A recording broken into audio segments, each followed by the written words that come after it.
Inilah kisah Nabi Sam'un dan latar belakang turunnya surah Al-Qadr. Dikisahkan dalam kitab Musyafaqatul Qulub dan Qishashul Anbiya, bahwa pada suatu malam di bulan suci Ramadan, Rasulullah sedang berkumpul bersama para sahabat. Tiba-tiba para sahabat melihat beliau tersenyum sendiri. Salah seorang sahabat pun bertanya, "Wahai Rasulullah, apa yang membuat engkau tersenyum?" Rasulullah menjawab, "Allah telah memperlihatkan kepadaku hari kiamat. Saat itu seluruh manusia dikumpulkan di padang mahsyar. Aku melihat seorang nabi yang membawa pedang, tetapi tidak memiliki seorang pun pengikut. Nabi itu bernama Sam'un Al-Ghazi. Nabi Sam'un Al-Ghazi berasal dari Bani Israel dan diutus oleh Allah ke tanah Romawi. Ia dikisahkan memiliki rambut yang sangat panjang hingga menyentuh tanah ketika berdiri. Sepanjang hidupnya, ia berdakwah menyampaikan risalah tauhid, La ilaha illallah, tiada Tuhan selain Allah. Namun pada masa itu, paganisme dan penyembahan berhala sangat merajalela. Untuk membantunya dalam berdakwah, Allah menganugerahkan kepadanya kekuatan luar biasa. Dengan kekuatan tersebut, ia dapat melunakkan besi, merobohkan tembok, dan melakukan berbagai hal luar biasa mirip dengan mukjizat Nabi Daud. Sayangnya meskipun telah menunjukkan kekuatannya, tidak ada seorang pun yang mau mengikutinya. Pada masa itu, bangsa Romawi dan Bani Israel tidak terpengaruh oleh kekuatan atau kehebatan seseorang. Mereka hanya mementingkan harta dan penyembahan berhala. Inilah yang membuat Nabi Sam'un Al-Ghazi tidak memiliki pengikut. Meskipun demikian, ia tidak menyerah. Ia terus berdakwah dan berjuang dengan pedang yang terbuat dari tulang rahang unta yang ditajamkan. Ia juga jarang merasakan haus dan lapar karena ketekunannya dalam ibadah. Pada malam hari ia senantiasa beribadah, sedangkan di siang hari ia berpuasa dan berjihad di jalan Allah. Raja Bani Israel merasa sangat ketakutan dengan keberadaan Nabi Sam'un Al-Ghazi.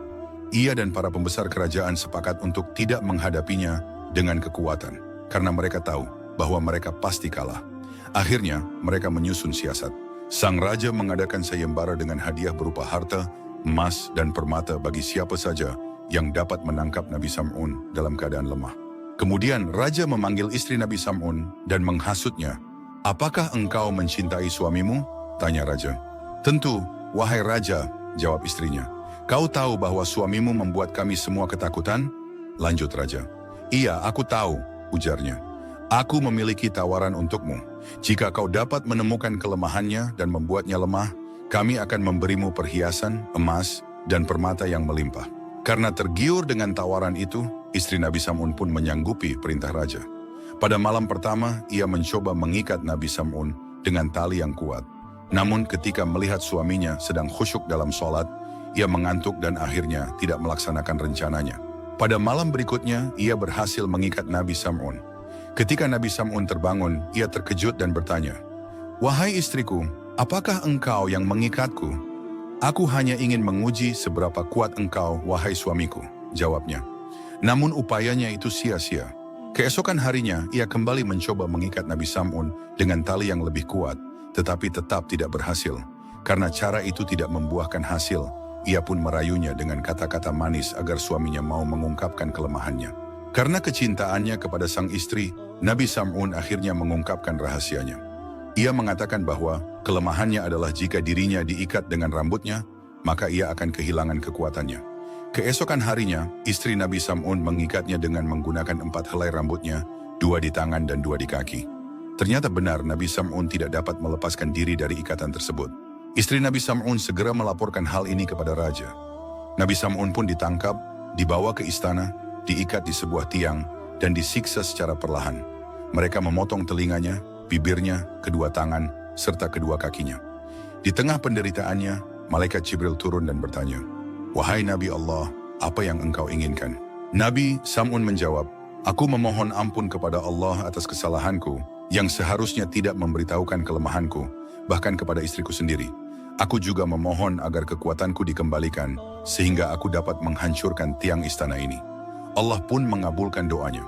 Seketika kekuatannya kembali, dan ia berhasil mengguncangkan tiang-tiang istana. Bangunan itu pun runtuh, menimpa raja, para pengikutnya, dan bahkan istrinya sendiri. Seluruhnya tewas kecuali Nabi Sam'un. Allah kemudian mengembalikan kedua tangan, kaki, mulut, dan telinganya. Nabi Sam'un pun bersumpah akan terus memberantas kebatilan selama 1000 bulan tanpa henti. Setelah mendengar kisah ini, para sahabat Rasulullah menangis terharu. Mereka berkata, "Wahai Rasulullah, betapa besarnya pahala yang didapatkan oleh Nabi Sam'un Al-Ghazi. Ia berjuang menegakkan kebenaran selama 1000 bulan. Di malam hari ia beribadah, dan di siang hari ia berpuasa serta berjihad. Sedangkan kami yang lemah ini tidak akan mampu melakukan ibadah seperti itu." Lalu, malaikat Jibril turun membawa wahyu berupa surah Al-Qadr. Rasulullah pun bersabda, "Carilah malam Lailatul Qadar, barang siapa yang mengamalkannya 1 malam saja dan mendapatkannya, maka ia akan memperoleh pahala lebih besar daripada perjuangan Nabi Sam'un Al-Ghazi." Follow atau subscribe sekarang juga, semoga Allah memudahkan jalanmu menuju surga.